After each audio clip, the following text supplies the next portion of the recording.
So I am going live and I'm gonna be pretty transparent with you guys. This is a little rough for me to do this live, but I feel like um after the last post that I made and all the feedback that I got from some of you, and I say this with so much gratitude, thank you very much for all of the DMs, the messages, the comments, and your support as I'm going through my situation. I felt it was necessary for me to come in here and really share a little bit about what happened, where I am now, because I kind of feel like this is something that could really benefit a lot of others. So thanks for joining. I was talking about, I made a couple of posts about falling forward but never failing. And one of the reasons why I really wanted to come in here and start to really talk about what happened, what transpired on January 18th, and where I am now is because I had to make some pretty difficult choices. Um, there's things that I could have chose to do, and trust me, um, I went there a few times. I could have to chose to feel sorry for myself. I could have chose to believe like, God damn, like, shit is over. Um, but I made a decision that like it was going to be really on me to make the choices to change my mindset to get me physically where that I needed to be. So, with your permission, guys, I'm going to talk a little bit about hey, Danny. Hey, Erica. A little bit about what transpired. And if you guys are watching on Facebook, I am in StreamYard. If you're on Instagram, please, say hi, hashtag I am here. Feel free to ask any questions that you might have. I may not answer them during this chat, but I definitely will go back and answer them. But basically, and yes, I have some notes in front of me because I'm like, I'm just going to babble here a little bit. But on January 18th, I was in a really severe accident. I've never broken a bone in my entire life. I'm a very healthy person. I've rarely been in a hospital, had surgeries, anything like that. Just how my life has been. And if those of you that don't know me, I am an online fitness coach, and I'm also a bodybuilder. I compete in the bikini division. And on January 18th, ironically, at 6:30 I think it was actually more like 6 a.m. in the morning, I was on my way to the GOAT gym to do my fasted cardio because my coach and I had just decided to put me into prep to do the Puerto Rican Pro show, or that's what we were starting to prep for. I would have definitely had a few I would have had some qualifying shows before that, but that's what we were starting to do. I'd had a year off. We felt that I had enough growth and that we really wanted to, take this year to start competing again. And I got hit by a taxi cab in my ATV. I was in what would be like a dune buggy. And if you know anything about Mexico, Tulum, a lot of people would drive around on scooters, ATVs, and I happened to be in a dune buggy. And I had just turned a corner. Taxi cabs run stop signs and do all kinds of crazy things there. So I'm usually, guys, the one that's getting beeped at because I'm stopping at every stop sign, like looking both ways, even if it's a one-way street, trying to make sure like nothing's coming out of anywhere. So I had just turned a corner and I hit what's called a topus. In the US, it's called a speed bump. And it was the ones that are like little balls. And here's where you guys are going to laugh. I hit it after I turned the corner, and like normal, my steering wheel, and it was actually this hand, which is the hand that's broken, kind of jumped, and I could see in my headlights a coconut. And I was like, oh, fuck. and my wheel came off the topaz, hit the coconut, and I kind of bumped over a little. Meanwhile, a taxi cab was not preparing to stop for the stop sign that was just behind me. Hi. And clipped me. And my buggy tipped over into the taxi cab. And really, it wasn't that bad. I didn't roll, I didn't do anything. I literally just tipped into him. And I was actually in quite shock that it had even happened. And at that moment, I remember looking up and I could see my foot pointing one direction and my knee pointing another. I can still see it right now. And the first thought that went through my mind is, how the hell did this happen? Because I really just tipped over. But he was going fast enough that when he clipped me, I'm not sure. We actually think that my leg got caught in the metal bars in the dune buggy and there was no give, and that's what happened.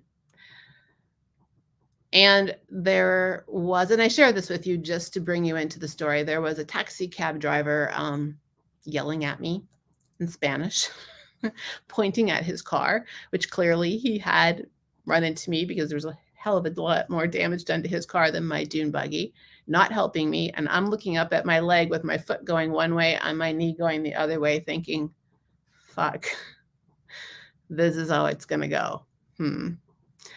And there's a bunch of locals staring at me who don't speak English. And I'm like, damn, I don't know where my phone is. I don't know where anything is. And quite honestly, what happened was this, I don't know, it was like the parting of the Red Sea or some damn thing, if you want to say it. This gentleman, local, walks out and starts communicating in English with me and asking me like where my phone was. This is actually my phone that I had on me. It's my other phone, and you can see how lovely it's damaged.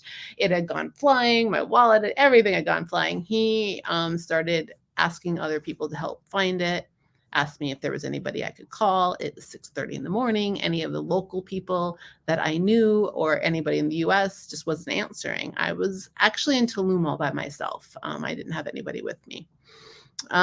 So fast forward, he called an ambulance. I was taken to the Tulum hospital and had to undergo 2 surgeries there within 2 days. So the first one was, and to back it up a little bit, the other piece is I was laying on the ground. I knew that the ground really wasn't sanitary because there's dogs that are walking around and all these fun things.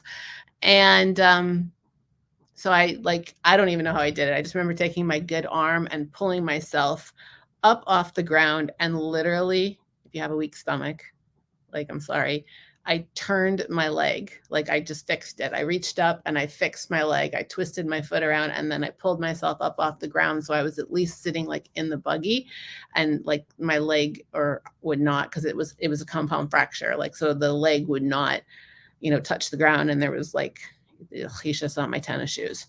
Thank God to the cleaners that cleaned them. It was a terrible mess. It was just, not a fun situation. So I was taken to a hospital. I underwent 1 surgery, and after that, I had to go through a second one. The first one was to clean the wound, make sure everything was clean, and the second one was really to put Humpty Dumpty back together again. So to do the work on my wrist and on my leg. So my leg is where the compound fracture happened. My stomach still turns when I think of that, and every day. Fast forward, it was at that moment after I came out of that first surgery, I just remember thinking, because I was alone and I was like, I don't really know what to do. What do I do? I'm in a foreign country. My doctor did speak English and Spanish. I'm having to put my trust in people. It was just I was managing all these things, right? And I remember Jules, it'd be really super easy at this point in time to go,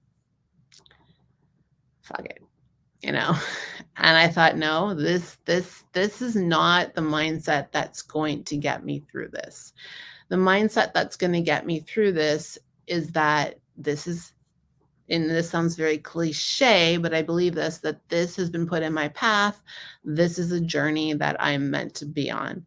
And I will be very honest with you, the more that I'm going through this, the more that I know that there was a very, very good reason for this that happened.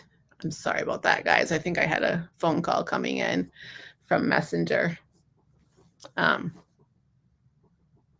Okay. Sorry about that. I should have put my phone on mute. But anyway, so it became very apparent to me, but I made up my mind at that point in time that I just really needed to really believe that this was, what was supposed to happen, and that I was going to heal. I was going to be okay. And I'm sorry, I'm losing my track trying because somebody keeps trying to call me on Facebook Messenger. Seriously. Anyway, where do I want to go? So I trusted in this doctor in Tulum, and I allowed him to go put me under a second time and do the surgery on my leg and on my wrist. According to him, it was a 6-hour surgery. He bone grafted my leg. He put in plates and pins, both in my wrist and my arm. And not ever having this happen to me before, I had to believe and understand that whatever he was telling me to do was really what needed to happen. And unfortunately, the wound in my leg was not cleaned properly. I was sent then home after being, I think on the 24th, he had sent me home with a nurse's aide. And what I mean by home, it was back to someplace in Tulum. I was stayed at an Airbnb. And again, I'm managing all these things like on my own, trying to make sure I have a nurse and all of this stuff going on. And I just remember every day thinking, fuck, like this has got to be a dream. But I started to listen to these positive affirmations every morning. This sounds silly. A friend of mine in Tulum had sent me this YouTube channel. I'll share it with you guys, or this YouTube recording that I was listening to. And it really did help to start to ground me. And I remember at night I would go to sleep thinking like, everything's going to be okay. Like my leg is going to heal. I'm going to get out of here. Things are going to work out. And I would just go to sleep with that. And it was like the soothing thing that would happen, because there was just all this chaos going on. I mean, guys, I never broke a leg. And here I am immobile in a bed, depending on a nurse's aide who's with me maybe 6 to 9 hours. She'd leave me alone at night. You want me to be transparent? Like I'm in freaking diapers at night and I am using a bedpan. Like just recently, like I've been able to move. Like, I'm like, how is this my life? How did I get here? There's a lot of things that would go on. But again, I just had to keep shifting my mindset. And I'm talking to you guys about this because a lot of times, we get to a place, and it could be anything, where we tell ourselves that, we can't, it's not possible. And even people like in the hospital will start to believe like, I can't, this is something that's not going to be curable, or I'm, maybe not going to heal properly.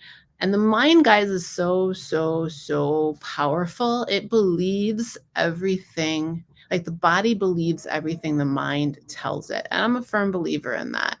So, I just would keep trying to turn that story around. Like, this is just temporary.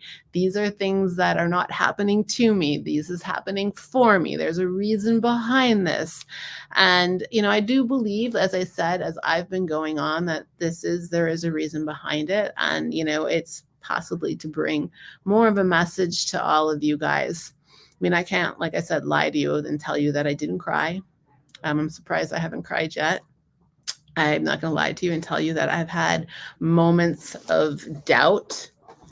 Oh, my laptop is going to die. Sorry, guys. plug it in real quick because that would be bad. But all in all, like as I went through this process, things just started happening. So to continue with the story, my leg wound up getting infected. The doctor wasn't taking proper care of it. And like I would have not had any idea because I've never broken a bone before. So the week that I was in the hospital, my leg compound wound never got cleaned. The bandages were taken off and it was cleaned up a little bit. And then I was sent back to an Airbnb with a nurse's aide to take care of it. And it started bleeding a little bit through the bandages. And he was like, it's no problem. Don't worry about it. She's got an appointment in a week and I'll look at it then. And I came in for that appointment during that week and he cleaned it, and come to find out, he actually didn't clean it the way that he was supposed to. And again, there was this little voice in my head going, something's not right here. That's probably the only time I did not listen to that little voice. I was like, nope. He's got you. And yeah, he didn't. Things started going pretty bad after my third follow-up. So I had done a follow-up. I looked at it. I took some pictures of it. I won't share them with you. And I was like, okay, this looks like it's okay. Come to find out, it really wasn't okay. The second time that I went in, which was a couple days later, the girl that was with me was taking pictures, and he wouldn't even let her take pictures of the leg, but I had seen it and I could see the hardware in my leg. The skin had started to separate, the stitches were working out, and I could see the metal in my leg. And I was like, oh my God, something's not right here. Something's very, very wrong. He wrapped it up again. And at that point, he started writing up notes where he was telling the hospital administration that I was okay, everything was fine, and it really was not. And even the hospital administration was like, wow, he's been saying all along, like, you're good, it's okay, and now all of a sudden the tune has changed, and like, you need to get to the US. But I couldn't, because I couldn't get on a commercial flight. I wasn't able to get on a commercial flight. My red blood cells were too low. My leg had to stay straight. Like, there was just crazy things. I couldn't get on a commercial flight. So like, that's why I was still in Mexico, because there was no way for me to get home. So at that point, the woman that was helping me spoke English and Spanish. And she was driving me back and forth to my doctor's visits. And so this is funny. This is kind of how Mexico works. She's like, I had a friend that had some surgery on her leg. Her doctor was very good. He's in Cancun. There's much better doctors there.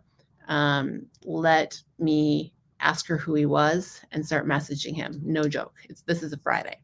She starts WhatsApping him and sending him pictures and things that were going. And he was like, and it turns out he was an orthopedic trauma specialist, very, very good. And he's like, I was going on vacation, but I'm not. Now I need you to get her on an ambulance, and I need you to get her here now. So my happy little butt went on an ambulance ride to Cancun, and he put on something that I have on my leg right now, which is called a wound vac. He cleaned it. And then we started working on getting me back to the US. And this is another like story about the power of the mind. I just kept thinking, I'm going to get airvac'd out of here. It's the only way I can get out of here, and it's going to happen. And literally, there was like no way of it happening. And out of the blue, my insurance company messages me and says, we found a loophole to get you on an airvac. Here's what has to happen. You need a doctor to open up a case and say that there's no way that you can get out. And we need a doctor in Mexico to say the same thing. And then we need a hospital bed to a hospital bed. Like, you can't be in an Airbnb, which I wasn't then. I was in a Cancun hospital. And we can get you there. So how crazy is that, guys? Like, insane. So yeah, I wound up getting, after about 4 days in Cancun, I was airvac'd, which that was an experience. I was airvac'd, and some of you might have seen it on my story, from Cancun to here in where I am in the US. And this doctor had arranged for a hospital bed with me. And so now I'm under the care of a doctor, an orthopedic trauma surgeon here in the US. But my bones and muscles were infected. So this doctor, basically said, let me know that we were back to day one. So while my wrist is 100% healed, and he did a very good job on my wrist. So I'm not in a cast anymore on my wrist. Like, I'm out of it. And I had this brace on because sometimes I forget, but I just have a little bit of a scar, and I just have to get a little bit more mobility in my wrist.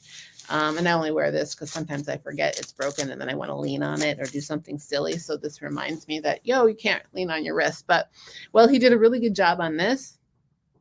My leg had to go back to day one.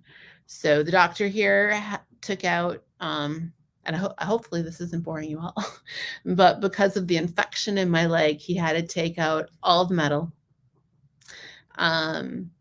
Because it was infected, and metal breeds bacteria. So he had to go in, take out all the metal plates and pins, which I guess really never should have been put in the first place. Put on my external hardware. I'll drop some pictures of it later, but basically I have an external, they call it an external cuff that keeps my leg in place because there's no metal pins on the inside. He took out some more bone that was infected, put in some antibacterial beads, and then the wound pack went back on again. And now we're just waiting for my leg to heal. So he can go back in, which will be my second surgery here, and it will be my 5th surgery in total.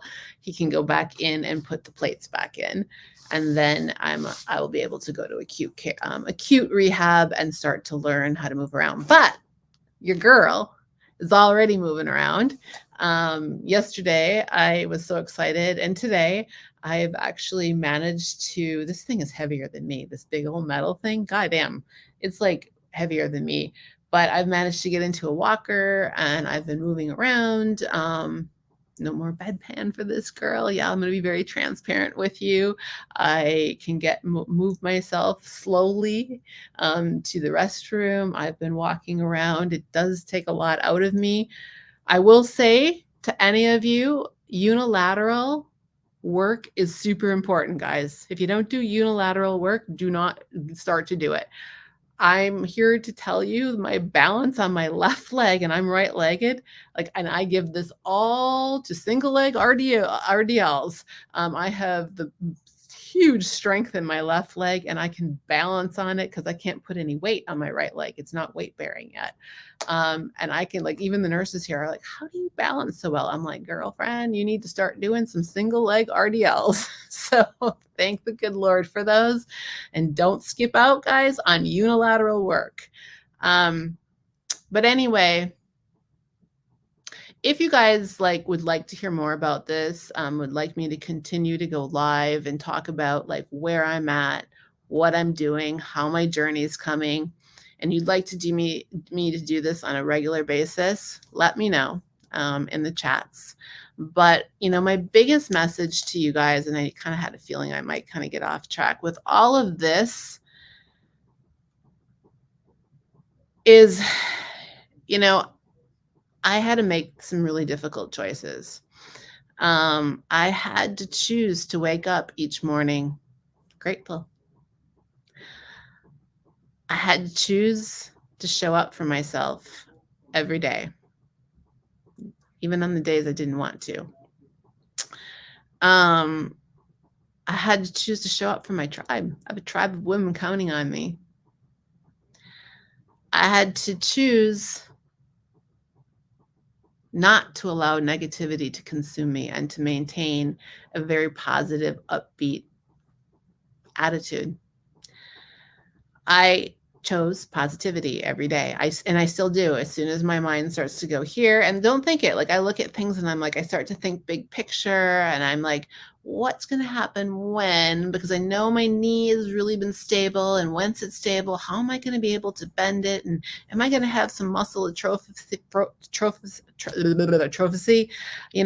going to happen? Am I I can go there very easily, but I'm like, no, you need to choose to stay right here in the day and celebrate the small little wins that you have every single day. And to believe and trust that everything is going to work out. And that sounds a bunch of hocus pocus magic stuff, but it is really true, guys, because the mind is so, so powerful. And if we stay in a place of saying things like, I can't, it won't happen, it's not, it's bad, like all of the negativity that comes in, like all day long, it will never happen. Like all day long, I will never heal. This is no joke. The doctor, I call him Dr. Pedro, in Cancun, put the air vac or the wound vac on my leg. He checked it the day before I was flying out because he wanted to see what it looked like.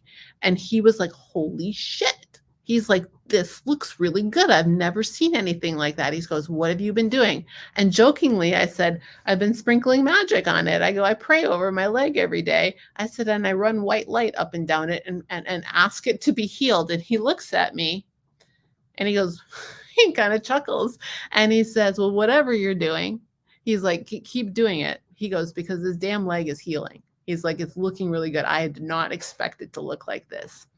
The second part of that is he's a professor and he teaches at a college there. He came in the second day and he said, to add on to what you said, he goes, there's actually scientific proof. He goes, and this is probably things that we're going to start to see in the medical field later. He goes, and I teach this sometimes.